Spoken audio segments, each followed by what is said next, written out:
মঙ্গলবার রাতে অগ্রণী ব্যাংকের মতিঝিল প্রিন্সিপাল শাখায় দুটি ফল্টে দুদকের অভিযান। সেখানে ক্ষমতাচ্যুত প্রধানমন্ত্রী শেখ হাসিনার স্বর্ণালংকার রক্ষিত এমন তথ্যের ভিত্তিতে অভিযানে নামে সংস্থাটি।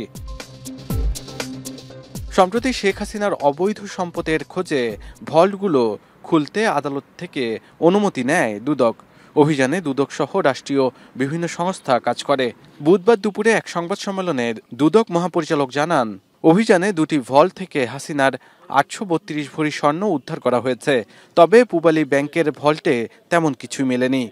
অগ্রণী ব্যাংক প্রিন্সিপাল শাখায় শেখ হাসিনা ও শেখ রেহানা সিদ্দিকীর নামে থাকা লকার নাম্বার 753 খোলার পর 410.25 ভরি স্বর্ণ পাওয়া যায়।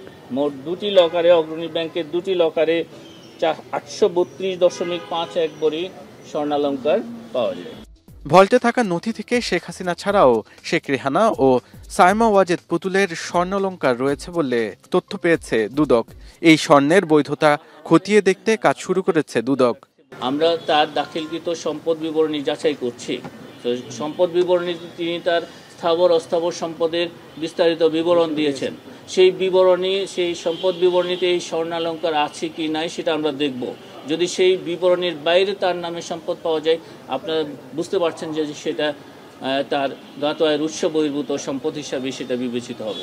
এদিন 2 কোটি টাকার অবৈধ সম্পদ ও 12.5 কোটি টাকার সন্দেহজনক লেনদেনের অভিযোগে সাবেক জনপ্রশাসন মন্ত্রী ফরহাদ হোসেন ও তার স্ত্রীর বিরুদ্ধে মামলা করেছে দুদক।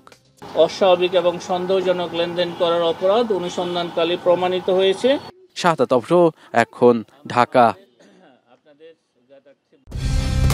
কালার এক্সপার্ট, জর্জ স্যাপ এবং মাইল্ড অন হ্যান্ডস টেকনোলজি সমৃদ্ধ অরিক্স ক্রিস্টাল ওয়াশ আপনার লন্ড্রি এক্সপার্ট।